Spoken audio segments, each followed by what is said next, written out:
လောကမှာစားစရာတောက်စရာအဝတ်အစားကောင်းပြီဆိုတဲ့အရာတွေဟာဒါနရှိတဲ့ပုဂ္ဂိုလ်စီစုပြုံရောက်သွားတယ်တဲ့ဒါနမရှိတဲ့ပုဂ္ဂိုလ်စီကတော့ရှားပါနေမှာပဲအမြဲတမ်းဒါလည်းတတိထားเสียကောင်းတယ်နော်တတိထားเสียကောင်းတယ်တချို့ကြတော့စားစရာတွေပြည့်ဝပြီးမကုံနိုင်တော့အောင်ပေါ်ပါတယ်ဆိုတဲ့နေရာမှာဒီမဲ့ပင်လယ်ထဲမှာမိုးရွာတယ်လို့ပဲရေရှိတဲ့နေရာမိုးရွာတယ်လို့ပဲဒါတွေကအကြောင်းမဲ့ဖြစ်တာမဟုတ်ဘူးအလားအဖြစ်တာမဟုတ်ဘူးဒါနကောင်းမှုရှိတဲ့ပုဂ္ဂိုလ်စီမှာပစ္စည်းဥစ္စာတွေဆိုတာစုပြုံရောက်လာစမြဲပဲဒါသူဌာနရဲ့ကောင်းမှုအေးဒါနကောင်းမှုမရှိဘူးဆိုလို့ရှိရင်သူများပေါ်သလောက်သူ့မှာရှားနေတတ်တယ်ဒါနမရှိလို့ရှိရင်ဒီလိုဆိုလို့တယ်နောက်ဆုံးမှာဒါနမလုပ်ယုံမြမကဒါနရဲ့ဆန့်ကျင်ဘက်ဖြစ်တဲ့မစ္စရိယသူများပေးတာကန္နာတောင်မှနှမျိုးဝန်တိုတယ်ဆိုတဲ့မစ္စရိယတရားလွှမ်းမိုးပြီးမလှူရအောင်မတားရအောင်တားမြေပိတ်ပင်တတ်တဲ့ပုဂ္ဂိုလ်မျိုးဆိုလို့ရှိရင်ဒီတဲ့ဆိုးတဲ့အခြေအနေတစ်ခုရောက်သွားဒီတဲ့ဆိုးတဲ့အခြေအနေတစ်ခု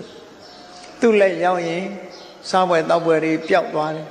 သူ့နားရောက်ရင်ကောင်းလို့ရရတွေအကုန်ပျောက်သွားအဲ့ဒါလောက်ထိအောင်မကောင်းတဲ့အကုသိုလ်ကလည်းအကျိုးပေးတတ်တယ်ပေါ့ပုံညာစေပုရိသောခရီးတာကုသိုလ်ကောင်းမှုလုပ်ပါတဲ့ဒါဖြင့်လုပ်ပြီးဆိုရင်ရောအဲ့ဒီကုသိုလ်ကောင်းမှုလုပ်ပြီးဆိုရင်ခရီးတာနံပုဏ္ဏပုဏ္ဏ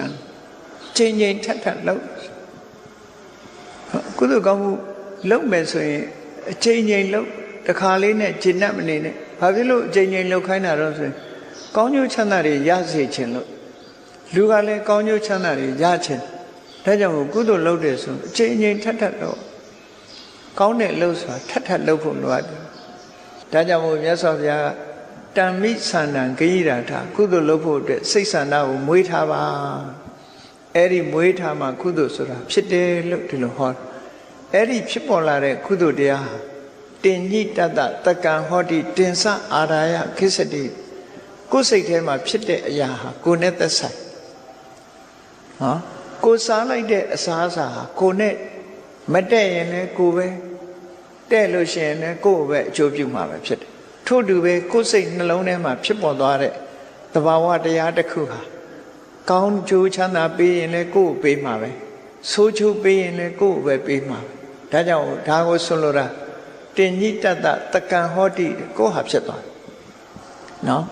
ကိုယ်တဏ္ဍာမှာဖြစ်လိုက်တဲ့သဘာဝတရားတစ်ခုဟာကိုဟာဖြစ်သွားကိုဟာဖြစ်သွားရင်ဘဝခရီးထွက်တဲ့အခါမှာတင်စအာရာယခိစ္စတိအဲ့ဒါကိုပဲယူသွား